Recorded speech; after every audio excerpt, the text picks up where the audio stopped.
معزز سامعین گرامی قدر، کل پارلیمنٹ آف پاکستان اسلامی جمہوریہ پاکستان کی پارلیمنٹ کے اندر جو کچھ ہوا آپ سب لوگوں کے سامنے، جو کچھ ہوتا آ رہا ہے وہ بھی آپ لوگوں کے سامنے، لیکن ان میں سے چند باتیں میں آپ کے سامنے ضرور رکھنا چاہتا ہوں۔ پہلی بات، پی ٹی آئی کی حکومت نے اگر مندر بنانے کا فیصلہ کیا تو ہماری توقعات یہ تھی کہ اپوزیشن کی جتنی پارٹی ہیں وہ اس کے سامنے رکاوٹ کھڑی کریں گی اور دینی جماعتوں کا جو اصولی موقف ہے، جس کا ابلاغ دینی جماعتوں نے کر دیا، اس کا ساتھ دیں گی۔ وہ کیا ابلاغ تھا؟ وہ ابلاغ یہ تھا کہ اسلامی جمہوریہ پاکستان، جس کو اسلام کے نام پہ آزاد کیا گیا ہے، یہاں پر اس کے دارالخلافے میں کوئی بھی کسی بھی، صرف ہندوؤں کی بات نہیں، کسی بھی مذہب کا نیا معبد خانہ نہیں بن سکتا۔ اس کی کیا وجوہات ہیں؟ اسلامی فقہا نے تفصیل سے ان کی ڈیٹیل بتا دی کہ پرانی عبادت گاہ موجود ہو، اس کی تزئین و آرائش کی اجازت ہے، اس کی تعمیر کی اجازت ہے، پرانی عبادت گاہیں ان کے جتنے نفوس رہتے ہیں ان کی ضروریات پوری کر رہی ہیں، پھر تو کسی بھی صورت میں نیا عبادت گاہ پوری ریاست کے اندر، صرف دارالخلافے کی بات نہیں ہے، نہیں بن سکتا۔ آپ کے سامنے اس بات کو رکھا کہ 5 عدد مندر کتنے خاندانوں کے لیے؟ 127 افراد کے اوپر مشتمل ہندو آبادی کے لیے 5 سے زائد مندر آلریڈی اسلام آباد اور پنڈی میں پہلے کے سابقہ جب ہندو یہ وطن چھوڑ کے گئے تب سے موجود ہیں اس کے گرد و نواح میں۔ اگر آپ کو اقلیت کا اتنا ہی خیال تھا، آپ ان مندروں کی ریپیئر کرتے، ان کی تعمیر کرواتے، آپ کہتے ٹھیک ہے پہلے ان 5 مندروں کو بھریے تو صحیح، پہلے اس کی جگہ پوری تو کیجئے، پھر اگلے کسی مندر کی ڈیمانڈ کیجئے۔ حقیقت تو یہ ہے کہ اقلیتوں کو پڑھائی کا حق، تعلیم کا حق، صحت کا حق اور روزگار کے مواقع فراہم کرنے چاہیے۔ ان کی طرف توجہ کوئی نہیں، صرف مغربی آقاؤں کو خوش کرنے کے لیے دوڑ لگی ہوئی ہے، ایک سے آگے ایک۔ یہ پی ٹی آئی کی گورنمنٹ نے مندر بنانے کا حکومت کے پیسوں سے اعلان کیا، دینی جماعتوں نے اپنا نقطہ نظر یہ آپ لوگوں کے سامنے رکھا کہ اجماع امت ہے، اس میں کوئی دیوبندی بریلوی اہل حدیث کا اختلاف موجود نہیں ہے کہ اسلامی ریاست کے اندر اسلامی ریاست بتوں کو توڑتی ہے، بتوں کو بناتی نہیں، بت شکن ہوتا مسلمان، بت گر نہیں ہوتا، وغیرہ وغیرہ۔ یہ لمبی تفصیلات، آپ اس بارے سے آگاہ ہیں۔ یہ ایک اسلامی فقہ کی ایک اسلامی نظریہ ہے۔ پی ٹی آئی نے اگر یہ جرم کر دیا تو ہمارا تو خیال یہ تھا کہ اپوزیشن کی باقی جماعتیں اس کو اپوز کریں گی، چاہے سیاسی پوائنٹ سکورنگ کے لیے، لیکن ہمیں یہ نہیں تھا پتا کہ اپوزیشن کی بھی ساری جماعتیں انہی کو اپنا آقا، انہی کو اپنا خدا، انہی کو اپنا معبود مانتے ہیں جن کو پی ٹی آئی مانتی ہے۔ ایک سے بڑھ کر ایک کل پارلیمنٹ کے اندر دوڑ پتہ کیا لگی ہوئی تھی؟ میں بڑا نوکر ہوں جی مغربی آقاؤں کا، میں آپ سے بڑا بغیرت ہوں جی، میں آپ سے بڑا لبرل ہوں جی، میں آپ سے بڑا ملحد ہوں۔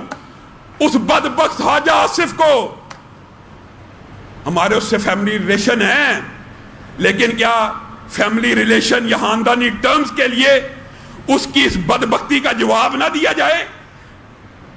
خواجہ آصف نے یہاں تک رہتا تو بھی قابل مذمت تھا، راجہ داہر کا ہر وکیل قابل مذمت و مرمت ہے، سومناتھ کا ہر پجاری، ہر اس کا وکیل قابل مذمت ہے، لیکن اس بدبخت کو حیا نہیں آئی مولوی کے خلاف جو بغض اور حسد دل میں لیے ہوئے تھا، اس کا اظہار کیسے کرتا ہے؟ کہتا ہے کسی مذہب کو، کسی مذہب پہ کوئی فوقیت حاصل نہیں۔ پھر اب بات، اگر ہم پھر اس سیاہی پھینکنے والے کو ڈھونڈ کے کہیں کہ تجھے ہم سلوٹ کرتے ہیں، تو نے اس بندے کے منہ کے اوپر کالک کو ملا تھا، تو پھر کہ یہ مولوی دیکھے کیسے کیسے بیانات دے رہے ہیں۔ خواجہ آصف نے بیان کیا دیا ہے کسی مذہب کو کسی دوسرے مذہب پہ کوئی فوقیت حاصل نہیں۔ کیسا بدبخت آدمی! یہ مولوی کی مخالفت ہے کہ اللہ کی مخالفت ہے؟ هو الذی ارسل رسولہ بالہدی والدین الحق لیظہرہ علی الدین کلہ۔ یہ مولوی کہہ رہا ہے، اللہ کہہ رہا ہے کہ اللہ نے آپ کو دین حق دے کر بھیجا تاکہ باقی ادیان کے اوپر غالب آ جائے. اسی پر بس ہوتا کافی آیت. اللہ نے آگے کیا کہا ہے؟ ان الدین عند اللہ الاسلام. کیا؟ ان الدین عند اللہ الاسلام. اللہ کے نزدیک دین کیا ہے؟ اسلام. پھر اللہ نے کیا کہا؟ وَمَن يَبْتَغِي غَيْرَ الْإِسْلَامِ دِينًا فَلَن يُقْبَلَ. اور جو اسلام کے علاوہ کسی دین کو مانتا ہے اللہ تعالیٰ اس کا کوئی نیک عمل قبول ہی نہیں کرتا. کوئی نیک عمل قبول نہیں ہے. وَهُوَ فِي الْآخِرَةِ مِنَ الْخَاسِرِينَ. وہ آخرت میں خسارے میں سے ہے. یہ بھی آیت ہوتی کافی ہے. الْيَوْمَ أَكْمَلْتُ لَكُمْ دِينَكُمْ وَأَتْمَمْتُ عَلَيْكُمْ نِعْمَتِي وَرَضِيتُ لَكُمُ الْإِسْلَامَ دِينًا. یہ مولوی کہہ رہا ہے میں نے تمہارے اوپر اپنی نعمتوں کو تمام کیا. رب کہہ رہا ہے اور تمہارے لیے اسلام کو چن لیا. یہ مولوی کہہ رہا ہے کہ رب کہہ رہا ہے کنتم خیر امت اخرجت للناس. تم سب سے بہترین امت ہو. کیا خواجہ آصف کو یہ اسلام کی الف با، یہ اسلام کا ابتدائیہ ہم نے یہاں پہ بیٹھ کے پڑھانا ہے؟ اس کو نہیں پتا کہ اسلام کا دین باقی ادیان سے اولا ہے. اسی طرح ہے جس طرح محمد الرسول اللہ صلی اللہ علیہ وسلم باقی انبیاء سے افضل ہے. جس طرح نبی خیر الانبیاء ہیں یہ امت خیر الامت ہے. جس طرح نبی سید البشر ہیں یہ امت تمام امتوں کی سردار ہے. اس بدبخت کو یہی نہیں پتا کہ اسلام کو باقی مذاہب پہ فوقیت حاصل ہے. قربان جائیں. اندازہ کیجئے اس طرح کے پارلیمنٹ میں بندے بیٹھے ہوئے ہیں مندر کا دفاع اس طرح کا. کسی مذہب کو جی کسی پہ فوقیت حاصل نہیں ہے. بننا چاہیے. نہیں بن سکتا. پاکستان اسلامی ریاست ہے اللہ کے فضل و کرم سے. میں نے برادر اکبر حافظ ابتسام الہی دین ہم نے کہا یہ نہ کہیں. آسیہ ملونہ کیس میں بھی آپ کو یاد ہوگا انہوں نے کہا یہ عدالت کیوں نہیں جاتے، مولوی احتجاج کیوں کرتے ہیں.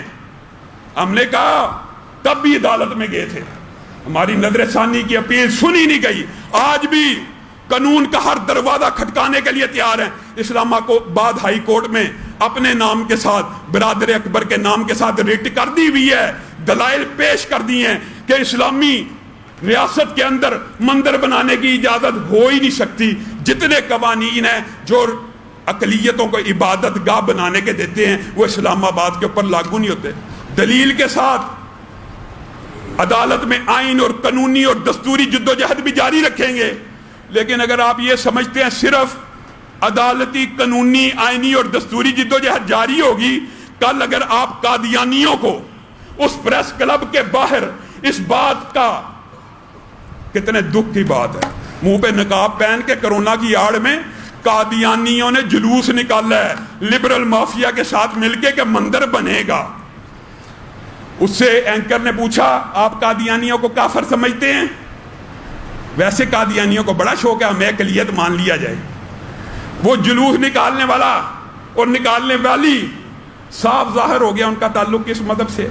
تم اگر احتجاج کا حق قادیانیوں کو دیتے ہو، اسلام آباد کے اندر مندر بنانے کے حق میں وہ احتجاج کریں گے، تو تم ان لاکھوں فرزندان توحید کو اسلام آباد کے اندر مندر کے روکنے کے لیے احتجاج کرنے سے نہیں روک سکتے. ہمارا بھی حق ہے.